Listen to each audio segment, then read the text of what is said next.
Welcome to Loyalize, a podcast by D Squares about customer engagement and customer loyalty. At D Squares, we prioritize building meaningful relationships with our end-to-end loyalty solutions. I'm joined by Carmen Garcia, a loyalty consultant and expert, and head of channels and business development at D Squares.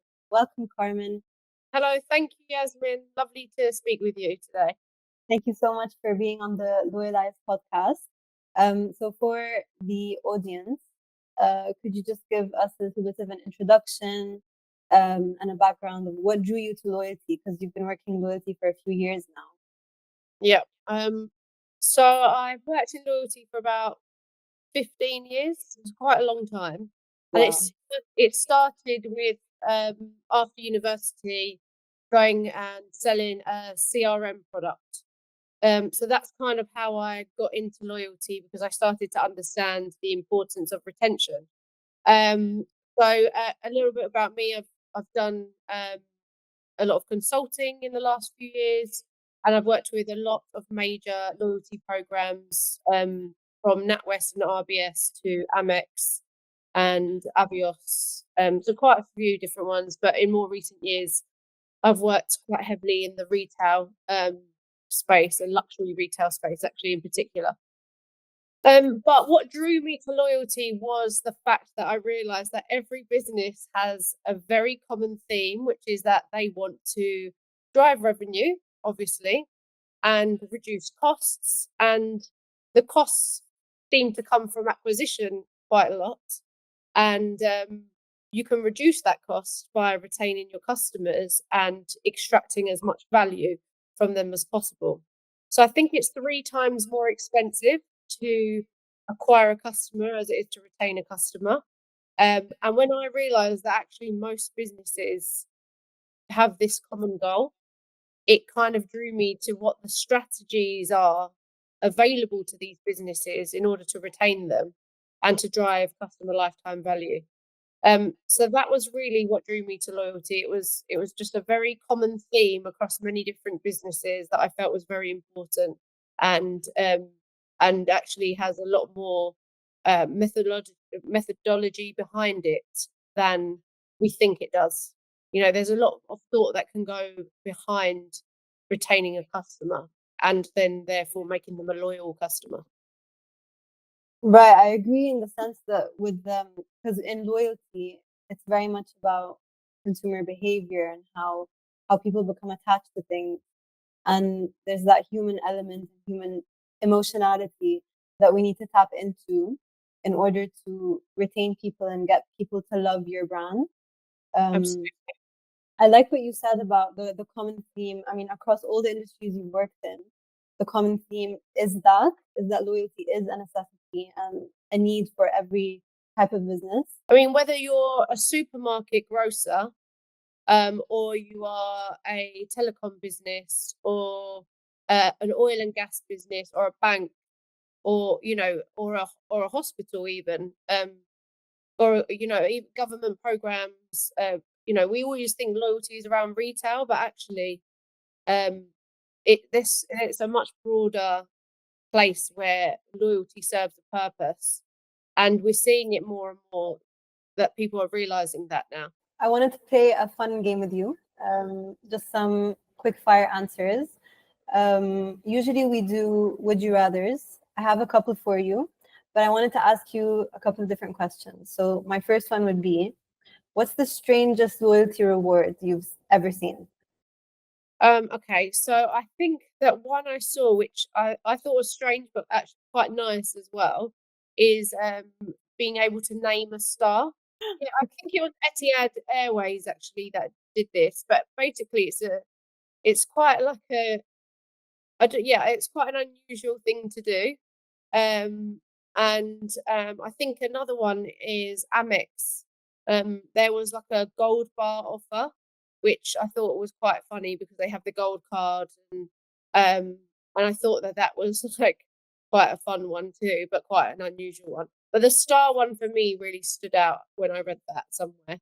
And I thought that was considering it's like a plane aviation business, it kind of went with it as well.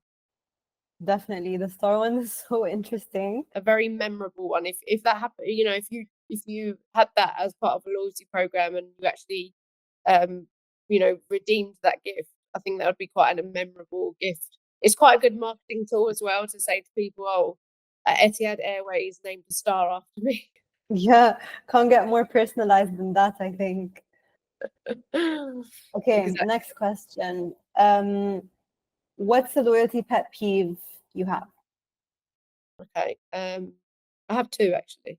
Mm. So I would say the first loyalty pet peeve I have is overcomplicated programs.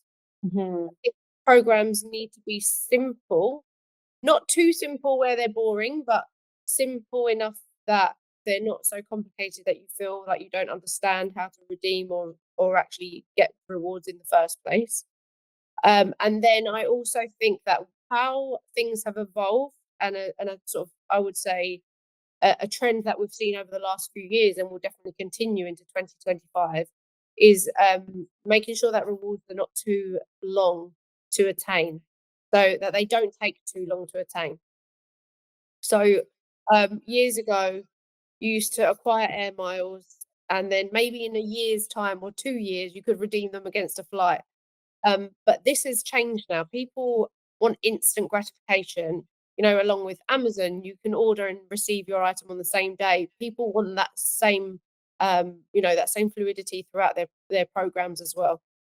They want to feel that instant gratification, and that plays a massive part into the emotional side of loyalty. So I think pet peeves are complicated programs and taking too long to receive your reward.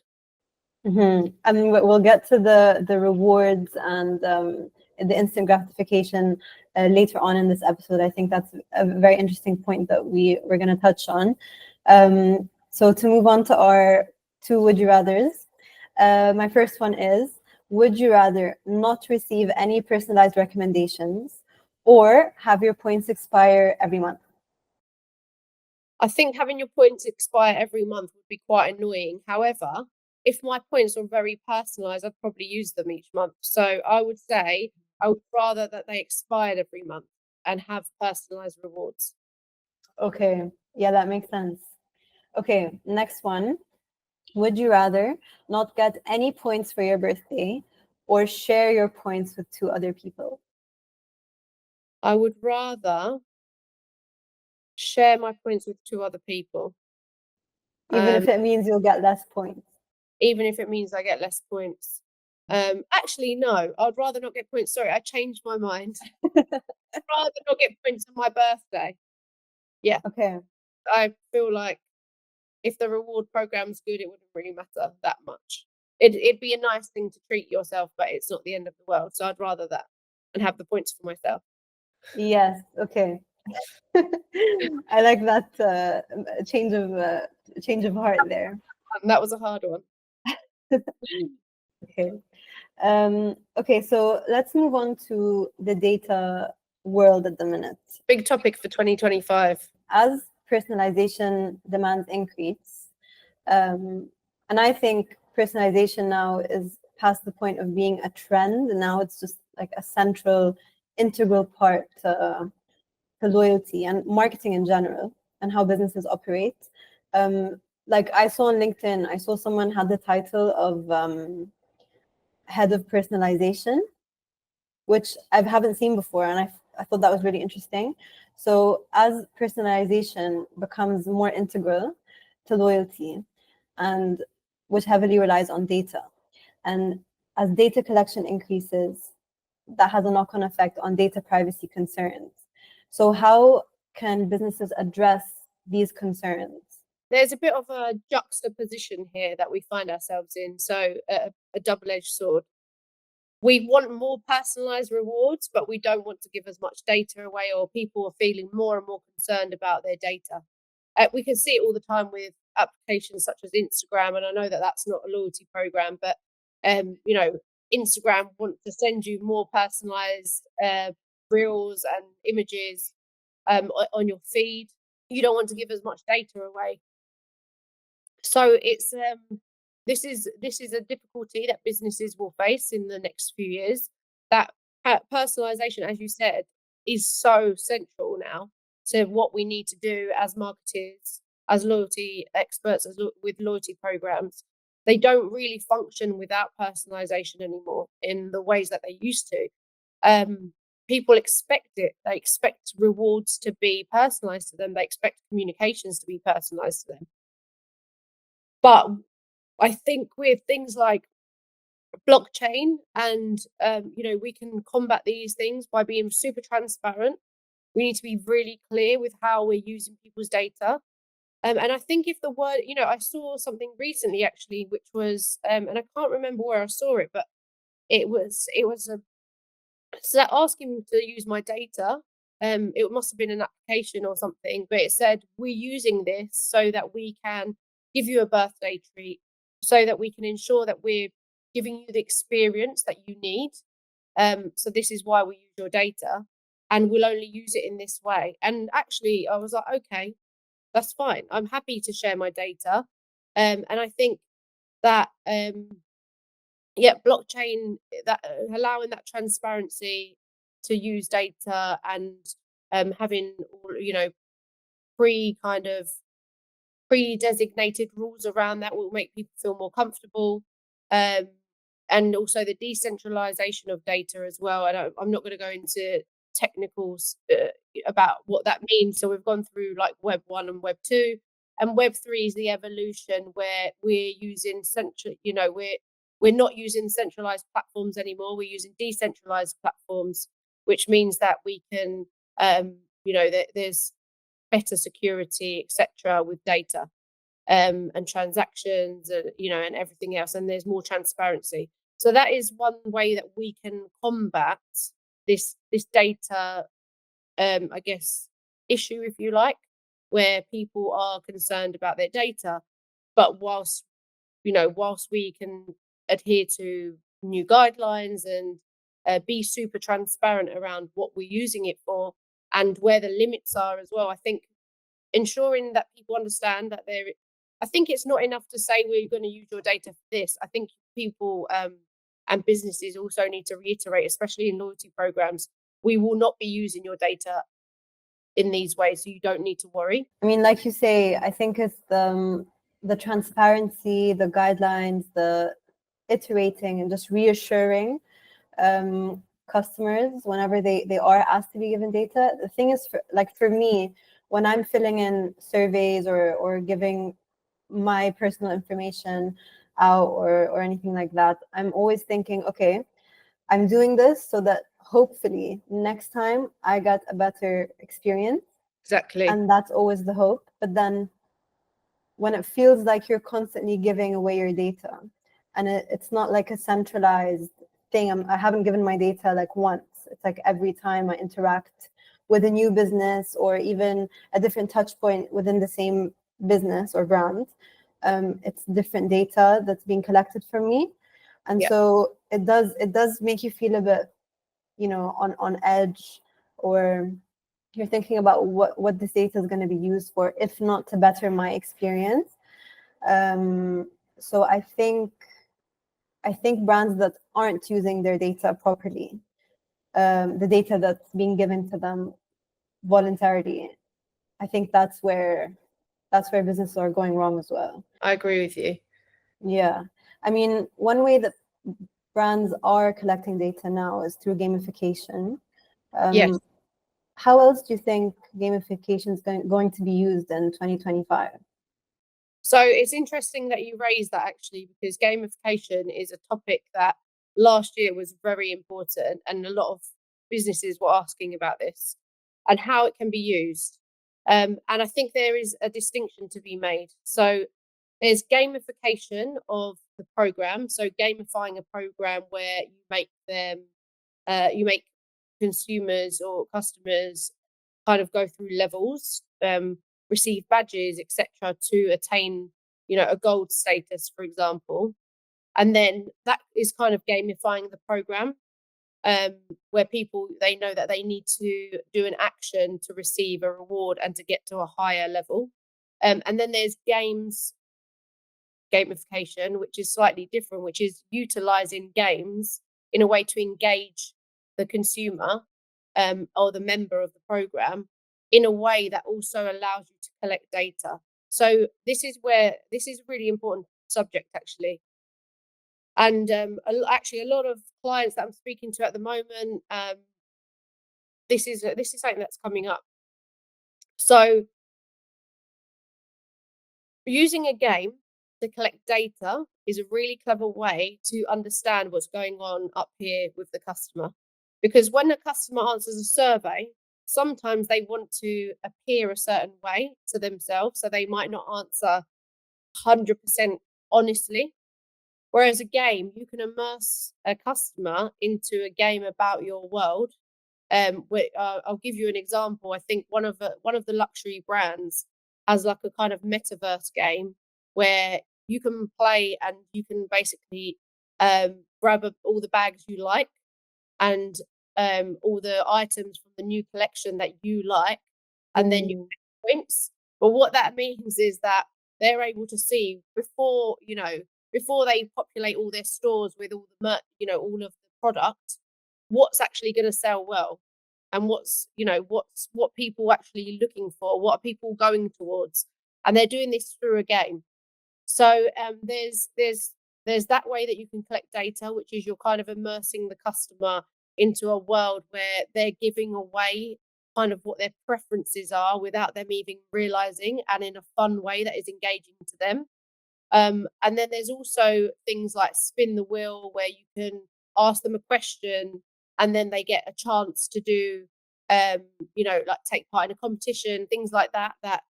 Or as I said, or a spinning of a wheel where they win a prize by answering a question which you're capturing data. So to answer your question, gamification is going to be used more heavily in 2025, and I think it's going to be used as a data capture tool.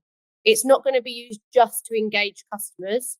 It needs to be valuable to the customer. You can't just put pointless games into programs. They need to resonate with the audience. I'll give you an example. You wouldn't put a spin the wheel game for a customer who is part of the Rolex program for watches.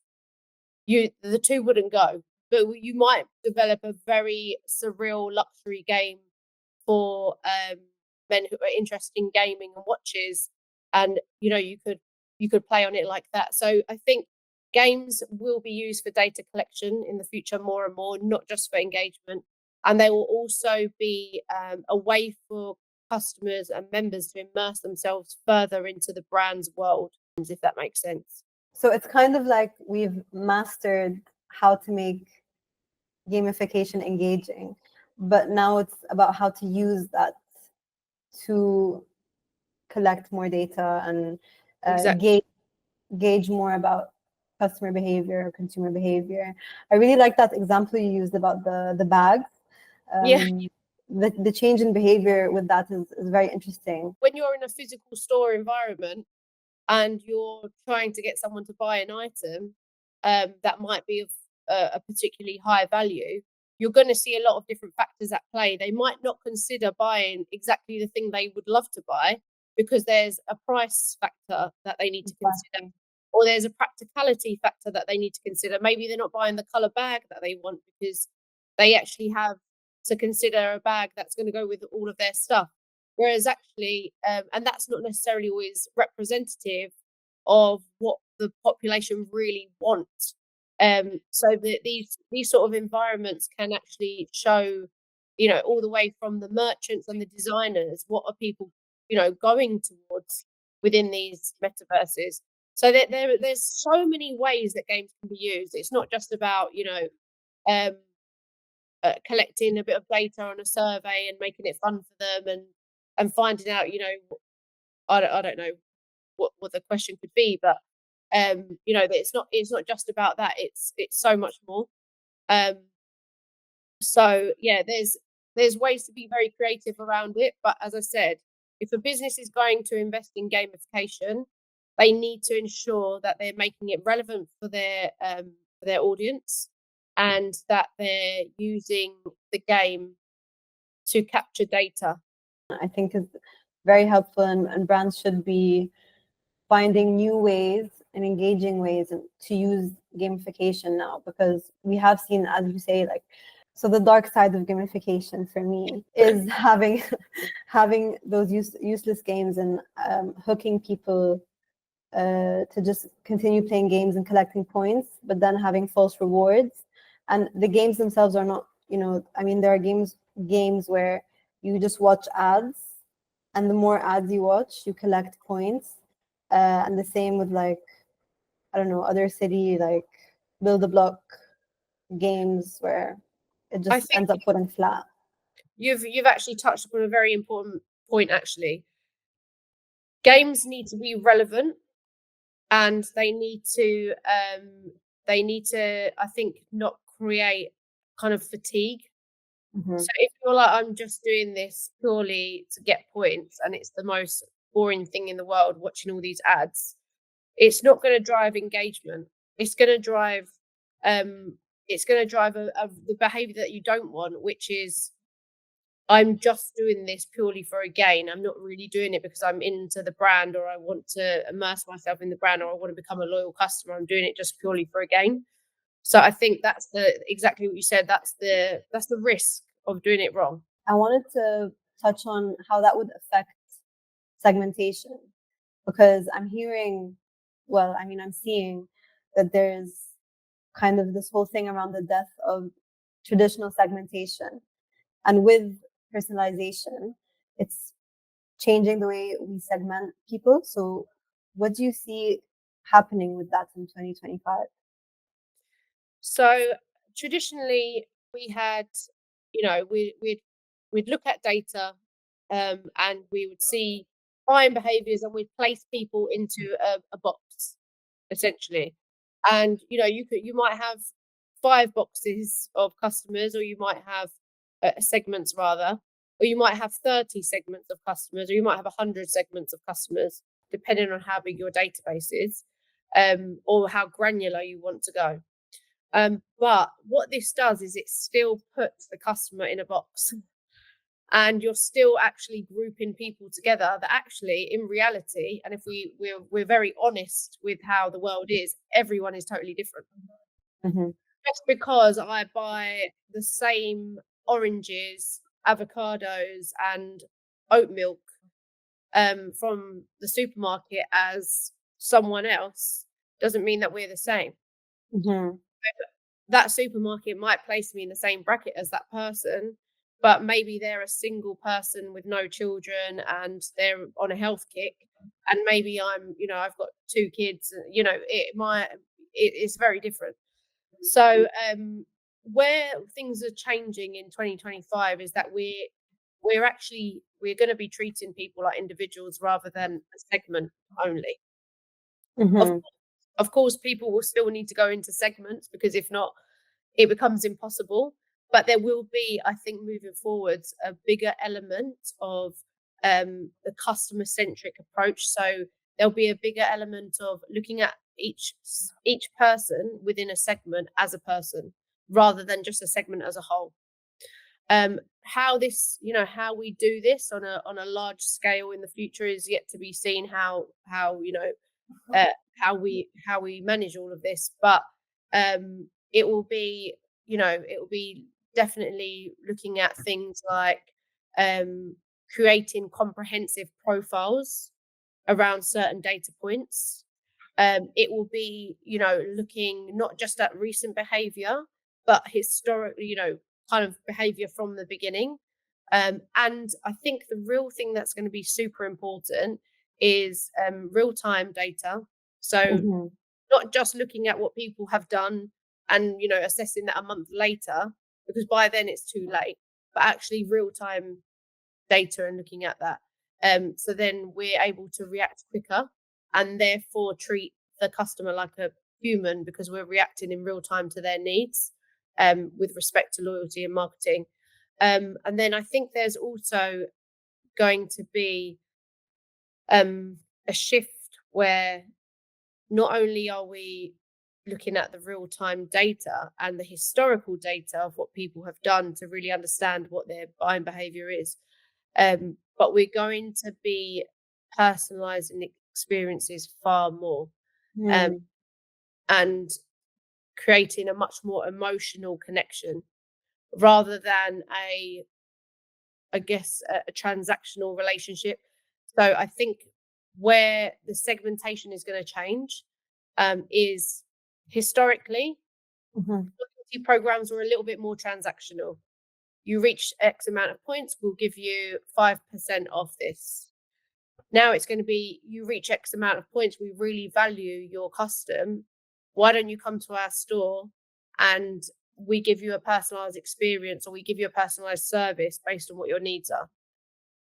And then capturing the data on that level once you have the customer in front of you, or over the phone, or on an app where they're giving you that granular information of what they really want, and capturing that data and ensuring that you remember it for next time when you speak to them. I think you've touched on really important points there. And this whole immediacy culture and instant gratification, like you were saying earlier, I think that's becoming even more important now. Yeah, And brands need to be able to keep up with that. absolutely. You've mentioned luxury retail a few times now. I'm curious. So wasn't that already the way it was with luxury retail in terms of, oh, let's personalize this experience, very much more experiential than transactional? So Absolutely. how are they pushing that? Like, how are they driving that forward with these trends that we're seeing now, the immediacy and the drive towards personalization? How are they being more catering to personalization even more, catering to their customers more? So I would say that the way that luxury brands have they've kind of led that in loyalty, where they know that they have to treat customers very individually, Mhm. and a lot of brands have done that very well. But how that's going to evolve in the next few years for them is that um, they are going to most likely delve deeper into customers via a lot more face to face. So we're going back in Mhm. time now a little bit with luxury brands, and Mhm. they're going to be driving their customers face to face. And I'll give you an example. Um, for example, Hermes, Goyard, these luxury houses, they tend to do appointment only for purchases. You can't really buy their product online, Mhm. and through a different seller. But if you're going to buy it direct from them, they want to see you in person. So they've gone back in time where that personal one-to-one interaction is so key to their loyalty for the brand. And what that in turn does is it actually makes the person who is buying those items, they're making an investment into a product, a novelty product, um, or a need that they feel they have to buy this product. And that investment is not just the product, but it's making them feel like they're part of this exclusive club where Mhm. they're invited to have a private appointment to purchase. It's not just a grab and go like it is with other products where you just walk in, you pick something up, you go to the till, and that's it. There's a whole experience around it for them, but that whole experience is to deliver loyalty. It's to make the customer feel like they're really valued. It's to make the customer feel like they're now part of this elite club where they're buying a product that not many people can buy. And Mhm. around that, they're getting a whole experience where it's being wrapped in a particular way. They're able to sit down and discuss the product and how it's been made, and actually going back to the brand heritage and the identity of the brand, and the bespoke nature of how everything is crafted is also part of the story, which creates an emotional attachment to the product that they're buying. So I'll give you another example. Actually, there's a luxury watch business who they take their best customers who buy the most watches or spend the most with them to they fly them all to Switzerland in a helicopter or a Mhm. and they get and actually there's a hotel that do this as well very well. They take them to the factory, and these customers get to experience the whole journey of how that watch has been made, then have like an exclusive dinner with other VIP customers. And it really, obviously, imagine having that much time with your VIP customers, you're going to get to know them really well. And that means that the next time their favorite watch comes in, or a watch that you know they will like, you're calling them, you're having that personal discussion with them, and you're saying, I have this watch that I know you'll love. And you're generating this loyalty because they feel like, wow, I'm part of this club and I'm getting the call to get this watch. So that's how they're doing it. They're making it so experiential and so like part of a club, like almost like a VIP club, that people don't really even realize they're part of a loyalty program in that sense. They just feel like they're part of this exclusive like club. But people are recognizing that this actually needs to filter down to other brands, not just luxury. You know, if I to my favorite supermarket and I go there every week, I want to be feel like I'm a valued customer. I want to feel, and I want to feel like you know, they're going to help me if I need something, or, you know, anything like that. So where luxury is concerned, it's every customer is a VIP, basically. And that's what needs to, what brands now, if they're not doing that with their loyalty programs, they're behind. 100%. Yeah. 100%. And I think it filters from everything from the communications, making people feel valued. If you're sending them a birthday treat on their birthday as part of the loyalty program, you know, show them that you care. Don't just make them feel like it's saying that everyone gets, even if that's the reality, but make them feel valued. And I think that's what's key. Definitely. So just moving on to the general loyalty landscape, what are we going to see more of in terms of how loyalty programs are designed and structured? So how a loyalty program is going to be designed and structured in 2025 is, I think we're going to see loyalty programs kind of wanting to, they're going to want to assure themselves that people are going to use it. So the way that they're going to do that is, and we have seen this already in the last few years, but I think it's going to become a bit more prevalent, is I think there's going to be subscription models. So it might be a very small fee, but you unlock a lot more rewards. And I think there's a psychological aspect to the fact that if you know you've paid for something, then you're going to use it. You're going to be more inclined to use it. If you know that something's free and it's always there and it never changes, you're less inclined to, you know, jump on it. I also think that timely rewards are going to be more important. People are, you know, people want to know that there's a reward there, but actually what makes people jump on the reward is knowing that that reward will expire. And I think that that will also help drive engagement on programs. And then I think the kind of last thing as well that we're going to see is we're going to probably see a lot more community, I think, and social aspect on loyalty programs.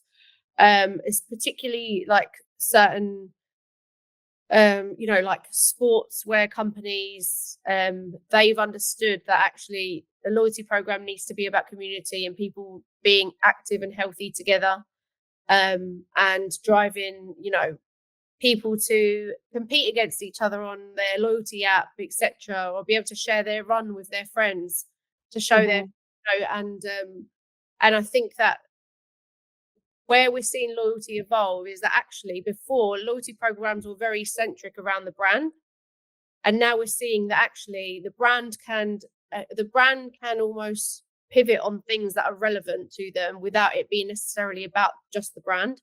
So you know, as I said, Adidas might do a loyalty program which is centered around running and sports and stuff. It doesn't mean it's just about buying Adidas products. It's about them feeling part of a community, and thus they're going to become more active, and then they're going to buy more sportswear.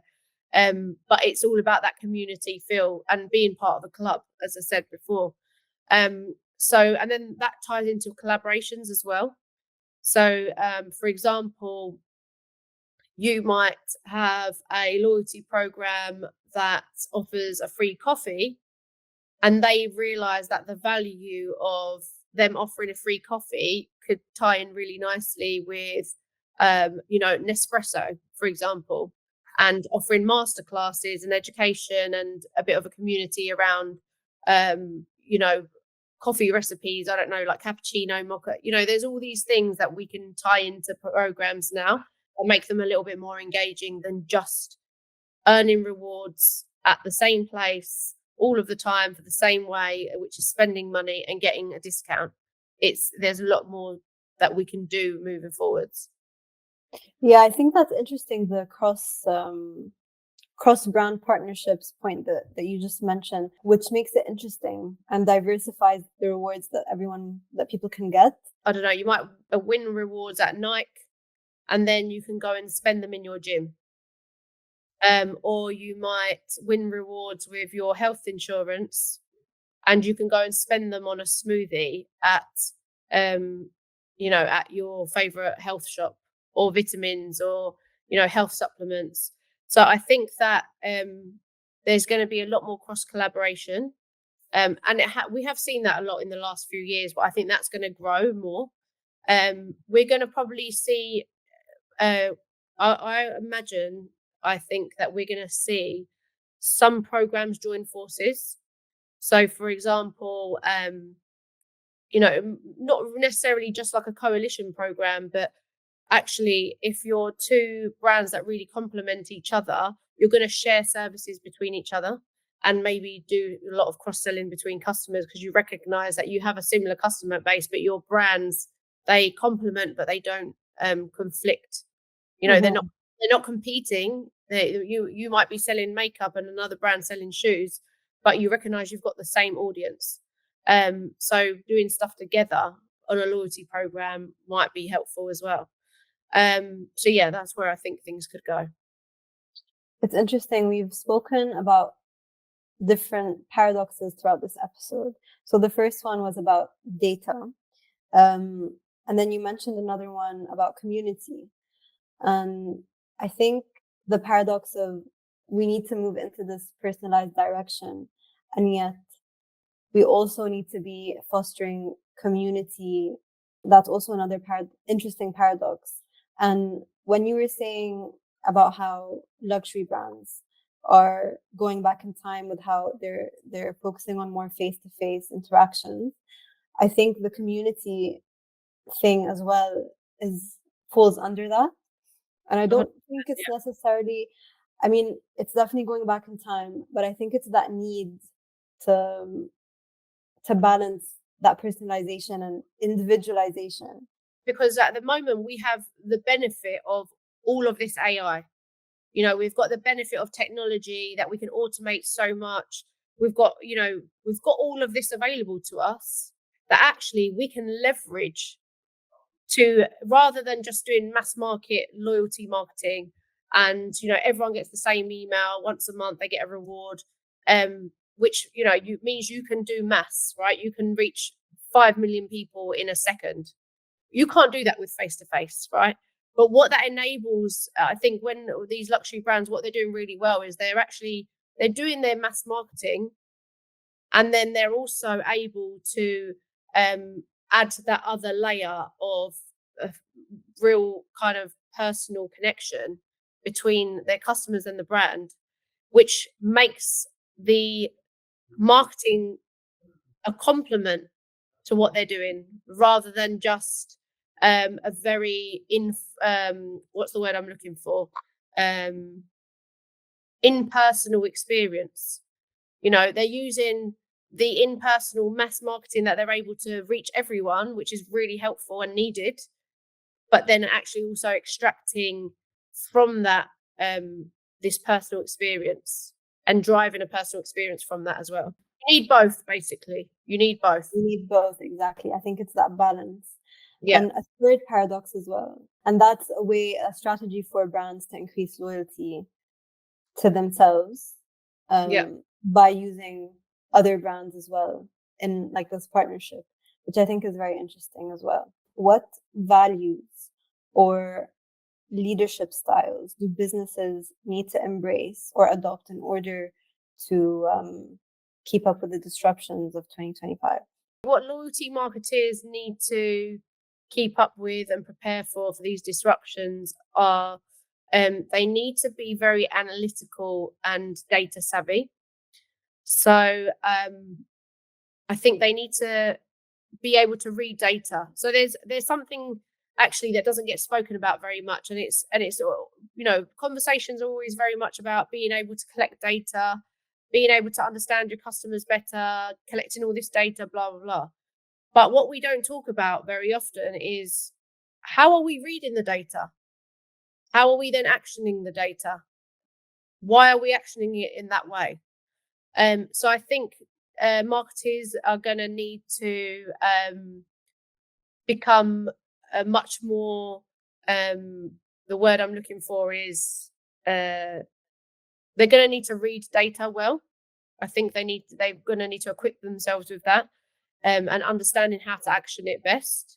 And then, also making sure that when they're segmenting customers into the segments and then looking at customers as individuals, that they are making correct assumptions. So the way that they can do that is by not trying to not make wrong assumptions.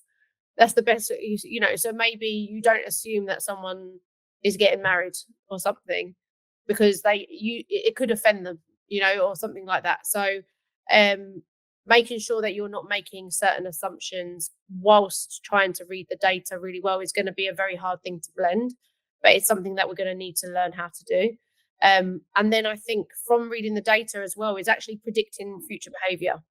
So the best way to personalize, engage, and make customers feel valued as part of your loyalty program is when you can call them, or they get a pop-up on their loyalty app and it says, well, we know that you love this and you probably are due to buy another one now, and they've predicted that correctly. So but then actually taking it a step further is predicting the sentiment around it. Okay, so we need to be able to read data better, predict behavior, shopping behavior better, and predict their sentiment around that shopping behavior better. And we can only do that with better data capture and being more collaborative with other brands, so we can get a bigger picture of what the customer is doing beyond what their transaction is with us as a brand, or with a brand in particular. And then being quite agile to what that means, and agile to the understanding of data. And to the customer's needs, because customers' needs are going to change a lot throughout their lives. And that falls into what I said about not assuming that someone's married, because they could just be getting a divorce, or, you can't assume where they are in their life journey just around their shopping behavior. So it's, those would be the sort of key things I think that marketers need to consider in the next year. That makes a lot of sense. I really like the point that you said about AI being able to mimic or predict sentiment and emotionality. Yeah. So to conclude our episode, what are 3 key takeaways that you want your audience to take away from our discussion? Okay, so I think 3 key takeaways are: we need to let customers know how we're going to use their data, and we then need to be very transparent that we're going to use your data and this is how. But then we actually need to provide them some value after that. So we did use your data, but now we can give you this amazing experience because we understand you better. So I think that we need to, that's something that businesses need to really do quite well, I think, in the next few years. And I think that we talked about gamification, and I think a really key point about gamification is make the game or the engagement around the game fun and relevant to the brand. Don't just do a pointless game, but also use it to capture data, because if you can make that game even more insightful for you as a business, you can then make it more engaging for the consumer as well. And then I think whilst AI is going to really help sentiment, and AI is going to help us drive a really personalized experience, and it will help us do it at mass, I think the third key takeaway is that there always needs to be a human element at the end of all of these loyalty programs. So whether that human element is a face-to-face experience, or it is a courtesy call to see how you're enjoying your loyalty program, or if there's anything anyone can help you with, or if there's any services we could help incorporate into the program to help the consumer more. I think that personalized experience needs to have a human touch. I agree 100%. that's a fourth paradox now that we've mentioned, which I'm glad that we've concluded on. Thank you, Carmen. This has been a very, very insightful chat. Thank you, Yasmin. It was a pleasure to speak with you and a really insightful conversation for me too. Thank you.